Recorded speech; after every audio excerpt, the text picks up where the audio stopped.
नमस्कार साथियों। जैसा कि आपने हमारे भारतीय भूगोल का चैप्टर देखा था, अब आज हम कराएंगे नदियों के बारे में। यानी कि ये अगला चैप्टर है। क्लास 9th की एनसीईआरटी जो भूगोल करा रहा था उसी का ये अगला चैप्टर है, अफवाह तंत्र। ठीक है। अब देखो, अपवाह क्या होता है? रिवर सिस्टम की जो व्याख्या करता है वह अपवाह कह रहा है। यानी कि रिवर सिस्टम क्या मतलब क्या है? रिवर सिस्टम का मतलब है यानी कि नदियों का, बहुत सारी नदियों का इकट्ठा तो पूरा सिस्टम होता है, उसको अपवाह बोलते हैं। और जल विभाजक क्या होता है? पर्वत या उच्च भूमि जो दो पड़ोसी नदियों को एक दूसरे से अलग करता है। यानी कि दो पड़ोसी नदियों को एक दूसरे से, कि मान लो ये कोई एक पहाड़ है, ये नदी निकल के आ रही है, नदी निकल के आ रही है।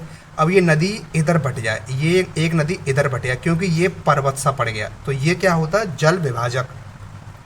भारत में अफवाह तंत्र को दो वर्गों में बांटा गया है। यानी कि भारत में अफवाह तंत्र को दो वर्गों भारत को यानी कि भारत में जो अफवाह तंत्र है इसको दो वर्गों में बांटा गया है। पहला है हिमालय की नदियाँ। पहला क्या साथियों? हिमालय की नदियाँ। दूसरा है प्रायद्वीपीय नदियाँ। तो दोस्तों अब देखो, हिमालय की नदियों की विशेषताएं देखते हैं। हिमालय की नदियों की क्या क्या विशेषताएं हैं? पहला है, हिमालयी नदियाँ बारहमासी, यानी कि साल भर इनमें पानी भरा रहता है। और ये पानी आता कहाँ से है पता है? वर्षा से और ग्लेशियर के पिघलने से। यानी कि हिमालय की नदियों में जो पानी आता है साल भर, वह वर्षा के जल से और ग्लेशियर के पिघलने से आता है। पहला पॉइंट। अगला है, ये पर्वतों को काटकर गार्ज का निर्माण करती हैं। यानी कि पर्वतों को काट देती हैं। तुमने देखा होगा ना, जैसे कि कोई पहाड़ी है, ये कोई पहाड़ी है, अब नदी यहाँ से निकली, यहाँ से नदी निकली, अब ये यहाँ से काट के क्या एक पूरा एक रास्ता सा बना देती हैं। ये हिमालय की नदियों में इतनी शक्ति होती है। अगला है, ये लंबा मार्ग तय करती हैं। यानी कि तुमने देखा होगा, गंगा उत्तराखंड से निकलती है और कहाँ होते हुए बंगाल की खाड़ी में गिर जाती है। ये लंबा मार्ग तय करती हैं। ये अपने रास्ते के मार्ग में तीव्र अपर्दन करती हैं। यानी कि जहाँ जिन रास्तों से होकर के नदियाँ आती हैं, यानी कि जिन रास्तों से होकर के जो नदियाँ आती हैं और जो जो इनके रास्ते में पड़ता है, उसको काटती हुई चली जाती हैं, तो ये कहलाता है अपर्दन। अब प्रायद्वीपीय नदियों की बात करें, यानी कि प्रायद्वीपीय नदियाँ कौन सी? यानी कि ये, यानी कि जो पठार वाली नदियाँ होती हैं, इनको बोलते हैं प्रायद्वीपीय नदियाँ। और हिमालय की नदियाँ जो हिमालय से निकलती हैं, सिंपल सी बात है। तो देखो, प्रायद्वीपीय नदियाँ ये मौसम यानी कि वर्षा पर निर्भर होती हैं। यानी कि जो प्रायद्वीपीय भारत की नदियाँ होती हैं, ये वर्षा पर निर्भर होती हैं। हिमालय नदियों की तुलना में ये छोटी होती हैं। यानी कि हिमालय नदियाँ जो होती हैं बड़ी होती हैं, प्रायद्वीपीय नदियाँ छोटी होती हैं। ये अधिकतर नदियाँ पश्चिमी घाट से निकलकर बंगाल की खाड़ी में गिरती हैं। यानी कि प्रायद्वीपीय नदियाँ जो हैं, अधिकांश नदियाँ पश्चिम घाट से निकलती हैं और बंगाल की खाड़ी में गिर जाती हैं। अब हम आते हैं नदियों के तंत्र के बारे में। तो दोस्तों पहले हम पढ़ेंगे सिंधु नदी तंत्र। सिंधु नदी तंत्र दोस्तों देखो, सिंधु नदी तंत्र, सिंधु नदी का उद्गम कहाँ से हुआ है? तिब्बत में मानसरोवर झील के निकट। यानी कि सिंधु नदी का उद्गम हुआ है तिब्बत में मानसरोवर झील के निकट। भारत में ये प्रवेश कहाँ से करती है? लद्दाख से। यानी कि सिंधु नदी का प्रवेश जो भारत में होता है वो लद्दाख से करती है। सिंधु नदी की सहायक नदियाँ दी हुई हैं कुछ, जैसे कि जास्कर, नुब्रा, श्योक, हुंजा। ये कहाँ? कश्मीर क्षेत्र की नदियाँ हैं सारी, लेकिन सिंधु नदी की सहायक नदियाँ हैं। और बात करें सतलज, ब्यास, रावी, चिनाब, झेलम, ये पाकिस्तान में मिठानकोट के पास सिंधु नदी से मिलती हैं। यानी कि सतलज, ब्यास, रावी, चिनाब, झेलम, ये पाकिस्तान में मिठानकोट एक जगह है, वहाँ ये सिंधु नदी से आके मिलती हैं। कुल लंबाई कितनी है सिंधु नदी की? 2900 किलोमीटर। नोट कर लेना इसको।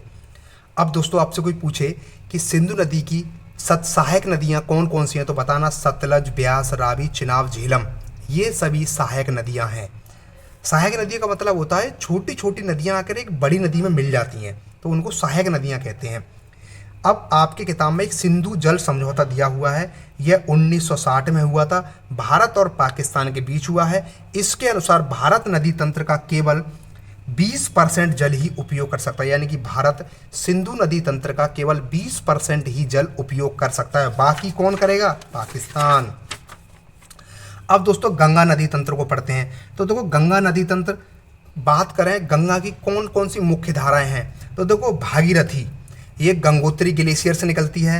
और देवप्रयाग उत्तराखंड में एक जगह है, वहाँ भागीरथी और अलकनंदा, ये दोनों धाराएं हैं। ये दोनों छोटी छोटी धाराएं हैं जो ग्लेशियर से निकलती हैं, भागीरथी और अलकनंदा, ये दोनों नदियां मिलती हैं कहाँ पर? देवप्रयाग उत्तराखंड में, और गंगा नाम बनता है। दोस्तों, गंगा नदी का कोई उद्गम नहीं है, बल्कि भागीरथी और अलकनंदा दोनों धाराएं मिलती हैं कहाँ? देवप्रयाग उत्तराखंड में, तब इसका नाम पड़ता है गंगा। अब कोई पूछे तो बता देना, गंगा का कोई सोर्स नहीं है, बल्कि भागीरथी और अलकनंदा के मिलने से गंगा बनती है। अब मैदानी भागों में प्रवेश करती है। हरिद्वार के पास गंगा पर्वतीय भाग को छोड़कर मैदानों में प्रवेश करती है, यानी कि हरिद्वार के पास गंगा पर्वतों को पीछे छोड़ देती है, अब मैदान में प्रवेश कर जाती है। ठीक है, हरिद्वार के पास से ये पूछा जाएगा आपसे। अब देखते हैं गंगा की कुछ मुख्य सहायक नदियाँ। दोस्तों देखो, यमुना गंगा की मुख्य सहायक नदी है। यह यमुनोत्री के लिए सिर से निकलती है और प्रयागराज में यानी कि इलाहाबाद में गंगा से मिलती है। आपसे पूछा जाएगा कि गंगा की सबसे प्रमुख सहायक नदी कौन सी है? यमुना।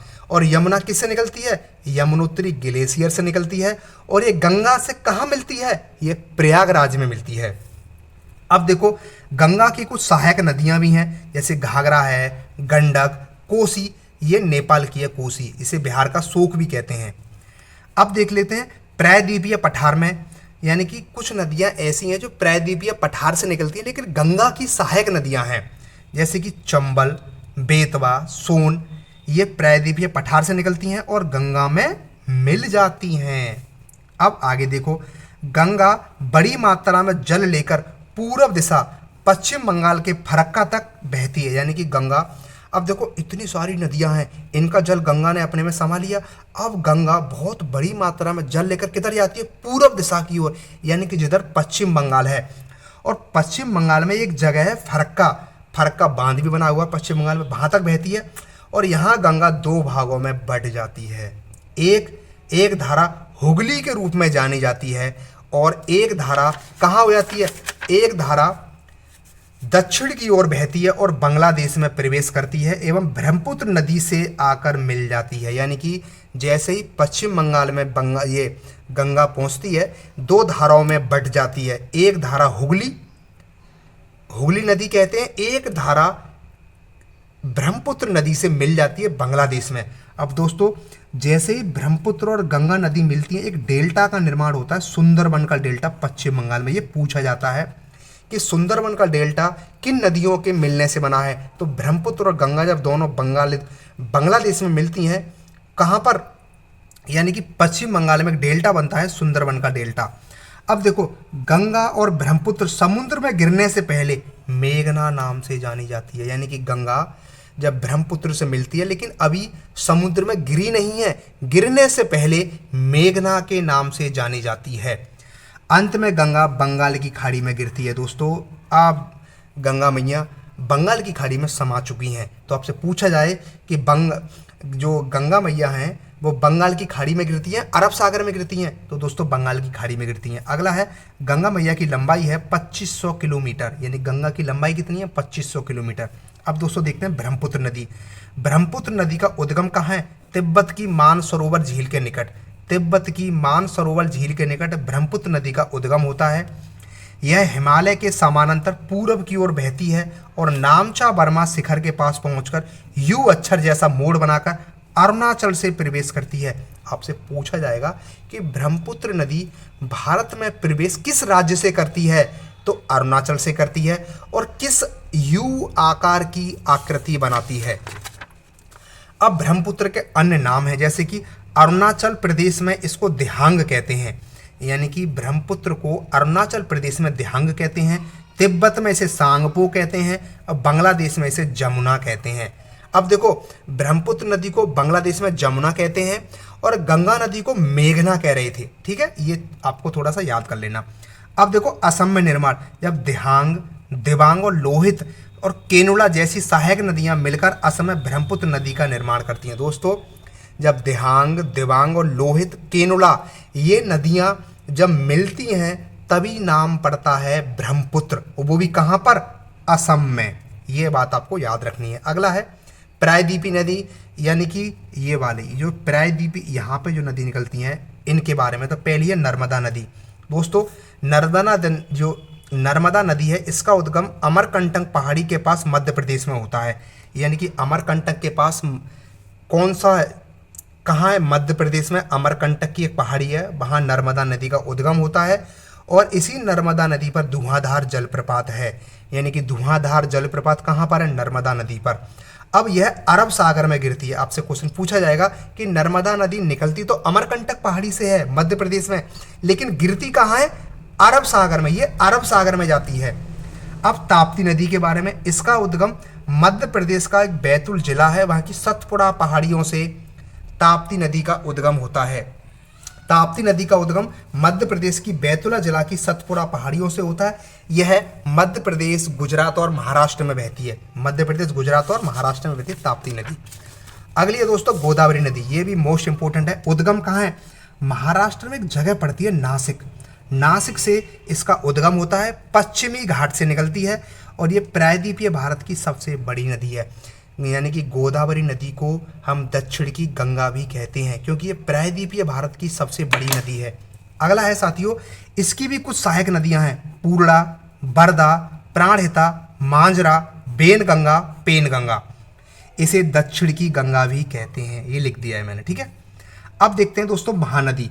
महानदी के बारे में, ये छत्तीसगढ़ से निकलती है, छत्तीसगढ़ की सिंहवा पहाड़ियों से निकलती है और उड़ीसा में बहते हुए बंगाल की खाड़ी में गिरती है। यानी कि महानदी छत्तीसगढ़ की सिंहवा पहाड़ियों से निकलती है और उड़ीसा से बहते हुए बंगाल की खाड़ी में गिरती है। अब देखते हैं कृष्णा नदी। कृष्णा नदी दोस्तों, यह महाराष्ट्र के पश्चिमी घाट के महाबलेश्वर से निकलती है। यानी कि कृष्णा नदी कहाँ से निकलती है? महाराष्ट्र के पश्चिमी घाट के महाबलेश्वर एक पहाड़ी है, वहाँ से निकलती है और ये बंगाल की खाड़ी में गिरती है। कृष्णा नदी की सहायक नदियाँ हैं तुंगभद्रा, कोयना, घाटप्रभा, मूसी और भीमा। यानी कि भीमा, मूसी, घाटप्रभा, कोयना, तुंगभद्रा, ये सब कृष्णा की सहायक नदियाँ हैं। अब देखते हैं दोस्तों कावेरी नदी। यह पश्चिमी घाट के ब्रह्मगिरी पर्वत से निकलती है। यानी कि कावेरी नदी पश्चिमी घाट के ब्रह्मगिरी पर्वत से निकलती है। इसकी भी सहायक नदियां हैं अमरावती, भवानी, हेमावती, काबिनी। काबिनी, हेमावती, भवानी, अमरावती, ये इसकी सहायक, किसकी सहायक नदियां हैं? कावेरी की। इसी पर शिव समुद्रम जलप्रपात है। यानी कि कावेरी नदी पर शिव समुद्रम जलप्रपात बना हुआ है। दोस्तों हमने नदियों को पूरा कंप्लीट कर लिया है। अब अगली क्लास में मैं कोशिश करूंगा कि इसके सारे क्वेश्चन भी कराऊं। Thank you.